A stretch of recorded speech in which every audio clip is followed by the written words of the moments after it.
Saludos nuevamente, hermanos, desde Roma, la ciudad eterna, desde el corazón de la cristiandad.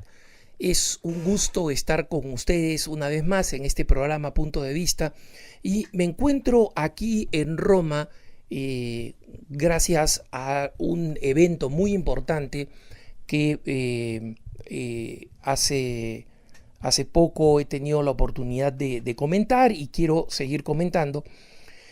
Pero no quería dejar de profundizar sobre el tema del poder de la confesión, del que hablé hace muy poco. Y lo hago porque en alguna ocasión creo que he compartido con ustedes que una de las devociones que trato de mantener cada vez que vengo aquí a la ciudad eterna, y voy a volver, por supuesto, con el favor de Dios para la canonización de Juan Pablo II y de Juan XXIII, me parece importante compartir con ustedes el hecho de lo agradecidos que debemos ser los católicos con el sacramento de la confesión. Un sacramento poco popular. La gente le gusta la primera comunión porque hay gran ceremonia, le gusta el bautismo que nos introduce a todos los sacramentos, por supuesto, les encanta la pompa del matrimonio, la confirmación se considera muchas veces necesaria y parte de la catequesis se ofrece, la ordenación sacerdotal ni qué decir, y la unción de los enfermos, sobre todo cuando se está in extremis por morirse, todo el mundo la quiere, ¿no? Todo el mundo quiere subirse al bus en la última parada. Pero tal vez el tema más importante no sea ese, sino sea el de la confesión, este gran sacramento de oro, sacramento de muertos, como lo llama la Iglesia, es decir, porque nos ayuda a volver a la vida de gracia cuando la hemos perdido. Es un sacramento que nos libra de los pecados mortales y es el único que nos libra de los pecados mortales de los sacramentos habituales del cristiano.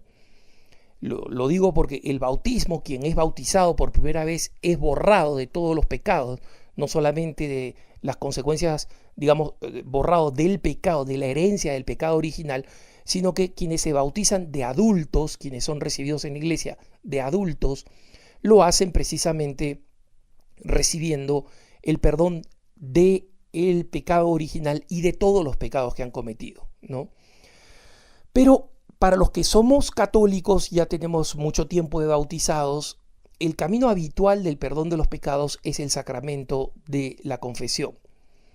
Alguien me preguntaba si es que, o había escuchado que algunas devociones como la señal de la cruz con el agua bendita o la oración del acto de contrición, de verdadero corazón, etcétera, borra los pecados, o que algunas bendiciones, como por ejemplo algunas que no se escuchan con bastante frecuencia, pero ustedes tal vez hayan visto que en algunas ocasiones, sobre todo en fiestas solemnes, algunos los practican de manera cotidiana, y es un buen hábito, los sacerdotes realizan una bendición con el libro del Evangelio, llamado también evangeliario, cuando se trata de un libro bello, grande, con las letras grandes, para poder leer y para que además tenga una linda presencia litúrgica, ¿no? Con el evangeliario, y normalmente esa bendición es que por estos santos evangelios, o algunos dicen por la lectura de estos santos evangelios, sean borrados vuestros pecados. Mientras con el evangeliario, con el libro del evangelio, en la misa se realiza la señal de la cruz. Es usual en algunas ocasiones, algunos sacerdotes, a mí me encantaría que esta práctica fuera más frecuente, no es obligatoria, no forma parte del ritual, pero es recomendada, se puede hacer. Me encantaría que los sacerdotes lo hicieran más frecuentemente, porque esto, digamos, termina con las lecturas y es la gran transición a la homilía, que una vez concluida va a poner fin a la parte de la liturgia de la palabra. Alguien me preguntaba qué pecados borraba esa bendición, si los pecados solo de los que estaban en misa, si los pecados de los que uno era consciente mientras estaba en misa.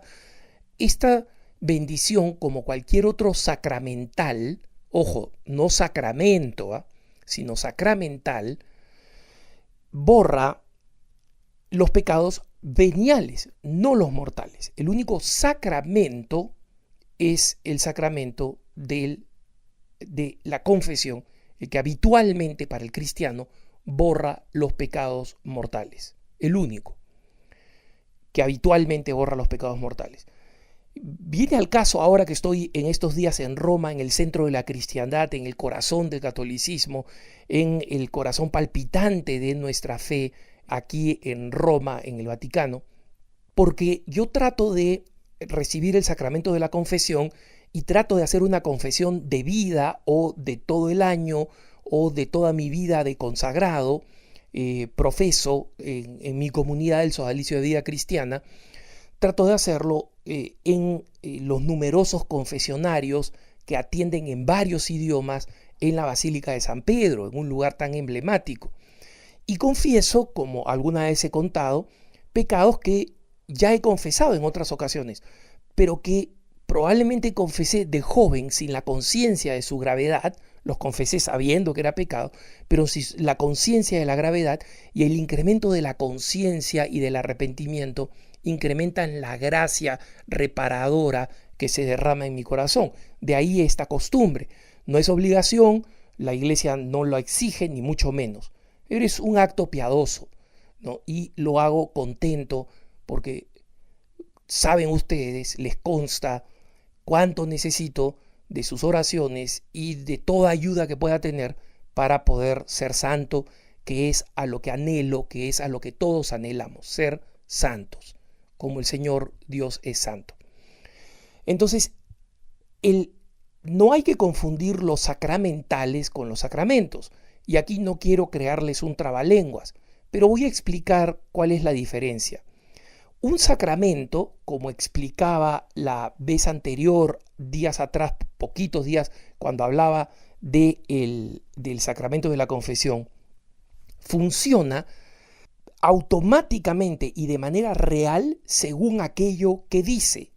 Es decir, cuando el sacerdote en el sacramento de la Eucaristía dice, esto es mi cuerpo, ese es el cuerpo del Señor. Ustedes, vuestros pecados son perdonados, yo os absuelvo sus pecados en el nombre del Padre, el Hijo y el Espíritu Santo, los pecados son absueltos.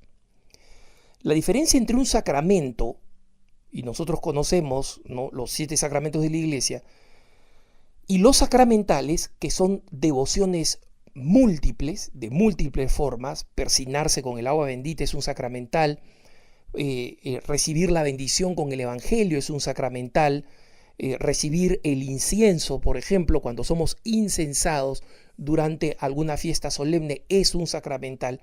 Son todas estas ocasiones en las que la persona puede de corazón pedir perdón y pedir gracias, y las va a recibir en proporción de su disposición, ¿no? Esa es la diferencia. El sacramento actúa lo que dice que actúa, y el sacramental depende de la disposición con que se recibe. Un bebito, por ejemplo, recién nacido, puede recibir el sacramento del bautismo porque el hecho no depende de su conciencia. Nosotros sabemos que el niñito todavía no está consciente, pero la expulsión del pecado original ocurre de todas maneras. Cuando nosotros, en cambio, bendecimos a nuestro bebito, a nuestro hijo, a nuestro niño, con el agua bendita, por ejemplo, al entrar a la misa, estamos haciendo un sacramental, es una oración por él, ¿no? Pero no tiene el efecto automático, real y profundo que tiene un sacramento. Esa es la diferencia. Entonces nosotros tenemos que recurrir a los sacramentos por la certeza de lo que producen, y tenemos que especialmente recurrir y agradecer a Dios constantemente por ese sacramento maravilloso que es la confesión. Que tengas un buen día.